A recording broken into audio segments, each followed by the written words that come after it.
So much goes unsaid in Furiosa, a movie that's been getting headlines for its lead actress Anya Taylor-Joy only having around 30 lines of dialogue in the entire 2.5-hour saga. But if you've seen any other Mad Max films, this shouldn't be too surprising. George Miller has always let his images speak for themselves while providing some of the most electric action sequences probably ever crafted. But that doesn't suit everyone's fancy. I've learned I was kind of unaware in my Fury Road as a masterpiece bubble. So in the wake of this very different prequel film, let's discuss the response to it and what George Miller is doing here. Did he have it in him to make it epic? But before we continue, you might also notice my background is different. I'm in LA right now. I'm spending some time here. I'm thinking about moving here, and as if I needed a bigger sign, Anya Taylor-Joy and Chris Hemsworth just showed up at my screening at the AMC Burbank out of nowhere to introduce the film. So basically, me and Furiosa are friends. I also met a friend of the channel, Ben, at a screening of Bram Stoker's Dracula, so shout out Ben if you're watching this.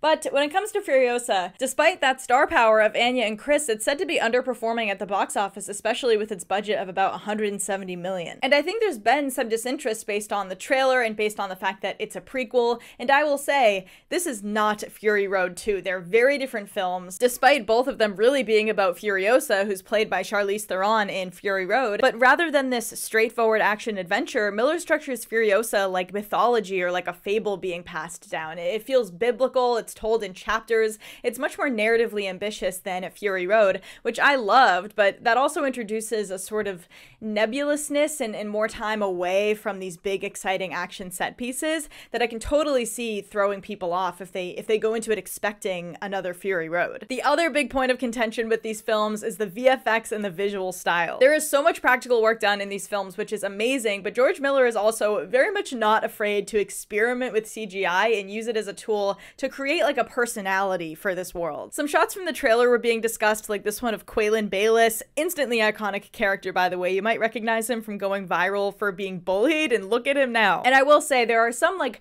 wide shots of CG people on motorcycles that don't look the best. I did see a tweet though of someone comparing things like that to stop motion, which really changed my perspective on it. But the big thing that Miller does here is called undercranking. When you see things in Mad Max movies that kind of move in an uncanny way, it's because the frame rate is sped up from what it was originally filmed with, so it can make the cars look faster. It's when we get those quick unsettling zooms, that's what's happening. And if it's not your thing, that's okay, but I've seen people refer to it as being like amateurish and all just bad VFX when these are intentional creative choices, and I personally love it. I think it defines this world and just adds to that eccentric post-apocalyptic weirdness. It would be so boring if every blockbuster used the same cinematic language, and on the whole, the visuals are just stunning. I mean, the way that he fades images into each other in the third act especially nearly made me tear up. I mean, it's incredible, and he doesn't lose it during the action sequences. There's a road sequence in the chapter that's titled The Stowaway that's like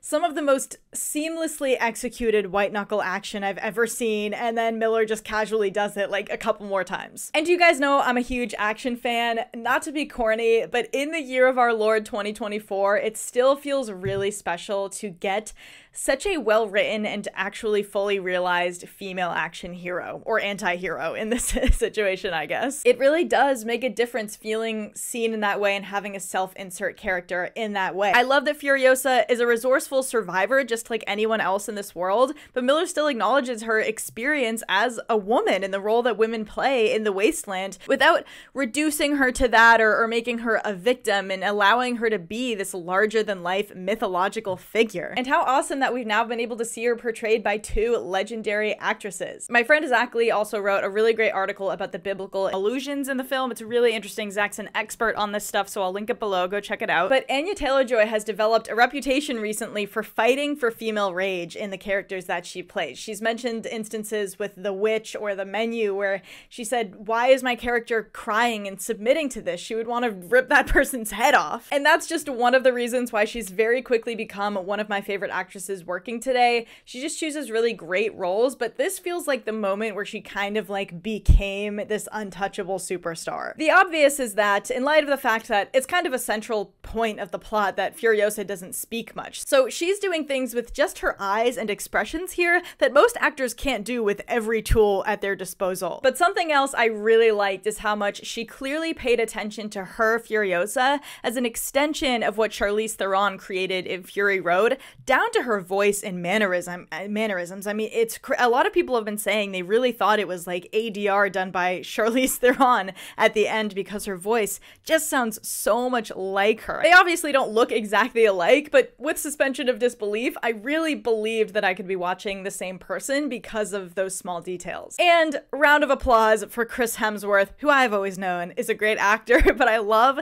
seeing him spread his wings and doing fun roles like this. His villain here, Dementus, is so fun. He's so fun to hate. He struts around with a makeshift motorcycle chariot and overcompensates with showmanship and crazy facial hair, and it's fucking awesome. I mean, he's a total joke, but also a completely unforgiving dictator because that's what the wasteland demands. And once we get the main confrontation between him and Furiosa, probably the most dialogue-heavy scene in the film, it really solidifies him as this complex villain, maybe even a mentor to Furiosa in a really twisted way, but undoubtedly a significant contributor to her character and her life's trajectory. There's a teddy bear that kind of acts as a symbol throughout the film that I guess originally was kind of meant to be mostly like a little gag, but Chris Hemsworth actually kind of created this lore for the character, and it ended up being a really powerful way to show Furiosa's loss of innocence, but also what the two have in common. And the way their story ends together, let me just say, I was not expecting Miller to go there, and that happened a couple times throughout the film. Like, this movie is dark. It's darker than Fury Road. There's a scene that has to do with maggots that I found very disturbing. The way that Furiosa loses her arm, and again, that ending.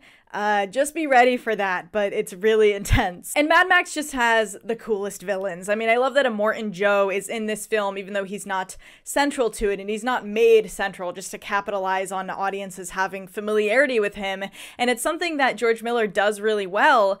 Can we coin it like passive world building? People have commented on Twitter about the like stilt guys in the first film and how we kind of just see them and they're never elaborated on or seen again, and that's the best kind of immersion when you're just kind of thrown into this world. Not everything is explained to you. It's like you yourself are existing in it. Also, what the hell?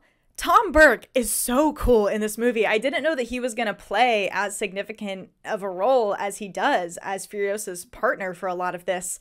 But man, they just have really awesome chemistry, and he is like this stoic badass.